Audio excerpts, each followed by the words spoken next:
ಇನ್ನು ರಾಜ್ಯದ ಬೇರೆ ಬೇರೆ ಭಾಗಗಳಲ್ಲೂ ಕೂಡ ಮಳೆ ಕೆಲವೊಂದಷ್ಟು ಅವಾಂತರಗಳನ್ನು ಸೃಷ್ಟಿ ಮಾಡಿದೆ. ಇಲ್ಲಿ ಕೊಪ್ಪಳದಿಂದ ಒಂದು ವರದಿಯಾಗಿದೆ. ಮಳೆಗೆ ಮನೆಯ ಗೋಡೆ ಕುಸಿದು 1.5 ವರ್ಷದ ಮಗು ಸಾವನ್ನಪ್ಪಿದೆ. ಘೋರ ದುರಂತ ಕೊಪ್ಪಳದ ಗಂಗಾವತಿ ತಾಲೂಕಿನ ಹೆಬ್ಬಾಳ ಗ್ರಾಮದಲ್ಲಿ ಆಗಿರುವಂಥದ್ದು. ಪಾಪ 1.5 ವರ್ಷದ ಮಗು ತಾಲೂಕಿನ ಹೆಬ್ಬಾಳ ಗ್ರಾಮದಲ್ಲಿ ಮನೆಯ ಗೋಡೆ ಕುಸಿದಿರೋದ್ರಿಂದಾಗಿ ಪ್ರಶಾಂತಿ ಅಂಥೇಳಿ ಮಗು ಹೆಸರು ಸಾವನ್ನಪ್ಪಿದೆ. ಹಾಗೆ 6 ಜನರಿಗೆ ಗಾಯಗಳಾಗಿವೆ. ಅವರನ್ನು ಆಸ್ಪತ್ರೆಗೆ ದಾಖಲು ಮಾಡಿದ್ದಾರೆ. ಈ ಮನೆಯಲ್ಲಿ ಹನುಮಂತಿ, ದುರ್ಗಮ್ಮ, ಭೀಮಮ್ಮ, ಹುಸೇನಪ್ಪ ಇವರೆಲ್ಲರೂ ಕೂಡ ಇದ್ದರು.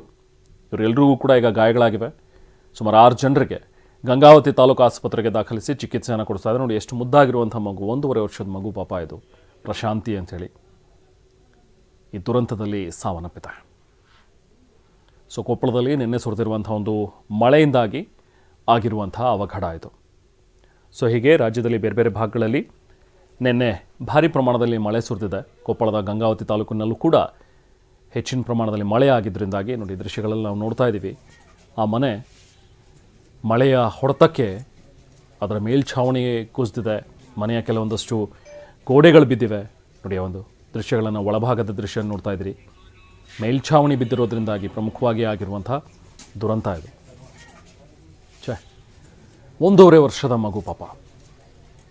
ಇನ್ನು ಉಳಿದಂತೆ ಬೇರೆ ಮಲಗಿದ್ದಂಥ ಸಂದರ್ಭದಲ್ಲಿ ಕುಸಿದಿರುವಂತಹ ಮೇಲ್ಛಾವಣಿ, ಅವ್ರಿಗೂ ಕೂಡ ಗಾಯಗಳಾಗಿದೆ. ಸುಮಾರು 6 ಜನರನ್ನು ಈಗ ಸದ್ಯಕ್ಕೆ ಆಸ್ಪತ್ರೆಗೆ ದಾಖಲಿಸಿದ್ದಾರೆ. ಗಂಗಾವತಿ ತಾಲೂಕಿನ ಆಸ್ಪತ್ರೆಯಲ್ಲಿ ಚಿಕಿತ್ಸೆ ಪಡಿತಾ ಇದ್ದಾರೆ.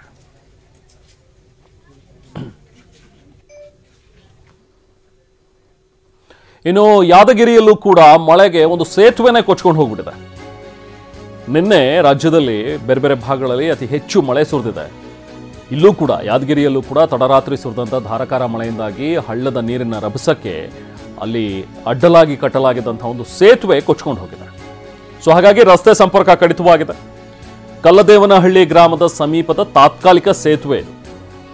ತಾತ್ಕಾಲಿಕವಾಗಿ ಒಂದು ಸೇತುವೆಯನ್ನು ನಿರ್ಮಾಣ ಮಾಡಿಕೊಂಡಿದ್ರು ಜನ ಓಡಾಡೋದಕ್ಕೆ ಅಂಥೇಳಿ. ಸೊ ಅದು ಈಗ ಕೊಚ್ಕೊಂಡು ಹೋಗಿದೆ. ಸೊ ಹಾಗಾಗಿ ವಿದ್ಯಾರ್ಥಿಗಳು, ಗ್ರಾಮಸ್ಥರು ಕಷ್ಟಪಡ್ತಾ ಇದ್ದಾರೆ. ಈಗ ಆ ಕಡೆಯಿಂದ ಈ ಕಡೆ ಹೋಗೋದಕ್ಕೆ ಸಾಧ್ಯ ಇಲ್ಲ. ನೋಡಿ ಒಂದು ದೃಶ್ಯಗಳಲ್ಲಿ ನಾವು ನೋಡ್ತಾ ಇದ್ದೀವಿ. ಅದನ್ನು ಸೇತುವೆ ಅಂತ ಹೇಳಿದ್ರೆ ತುಂಬ ನೀಟಾಗಿ ಅದನ್ನೇನು ಬೆಲ್ಟ್ ಮಾಡಿರುವಂಥ ಒಂದು ಸೇತುವೆ ಅಲ್ಲ. ಅಡ್ಡಲಾಗಿ ಒಂದು ತಾತ್ಕಾಲಿಕವಾಗಿ ನಿರ್ಮಾಣ ಮಾಡ್ಕೊಂಡಿರೋದು. ಮಧ್ಯದಲ್ಲಿ ಒಂದು ಸ್ವಲ್ಪ ಪೈಪ್ಗಳನ್ನು ಕೊಟ್ಟು ನೀರು ಹೋಗೋದಕ್ಕೆ ಅಂಥೇಳಿ ಅನುವು ಮಾಡಿ ಅದರ ಮೇಲ್ಗಡೆ ಮಣ್ಣು ಹಾಕಿ ಸೇತುವೆ ಥರ ಮಾಡ್ಕೊಂಡಿದ್ರು. ಇನ್ನು ಇಲ್ಲಿ ಇನ್ನೂ ನಿರ್ಮಾಣ ಮಾಡ್ತಾ ಇದ್ದಾರೆ ಸೇತುವೆ ಇದು. ಈ ಸೇತುವೆ ನಿರ್ಮಾಣ ಆಗಿ ಇನ್ನು ಮುಗಿಯೋಷ್ಟರಲ್ಲಿ ವರ್ಷಗಳು ಉರುಳುತ್ತೆ. ಸೊ ಹಾಗಾಗಿ ಜನ ಅಲ್ಲಿ ತಾತ್ಕಾಲಿಕವಾಗಿ ಮಣ್ಣು ಹಾಕ್ಕೊಂಡು ಒಂದು ಸೇತುವೆ ಥರ ಮಾಡ್ಕೊಂಡಿದ್ರು. ಬಟ್ ಅದು ಈಗ ನೀರಿನ ರಭಸಕ್ಕೆ ಕೊಚ್ಕೊಂಡು ಹೋಗ್ಬಿಡಿದೆ. ಗ್ರಾಮಸ್ಥರು, ವಿದ್ಯಾರ್ಥಿಗಳು ಓಡಾಡೋದಕ್ಕೆ ಇಲ್ಲಿ ತೊಂದರೆ ಆಗ್ತಾ ಇದೆ.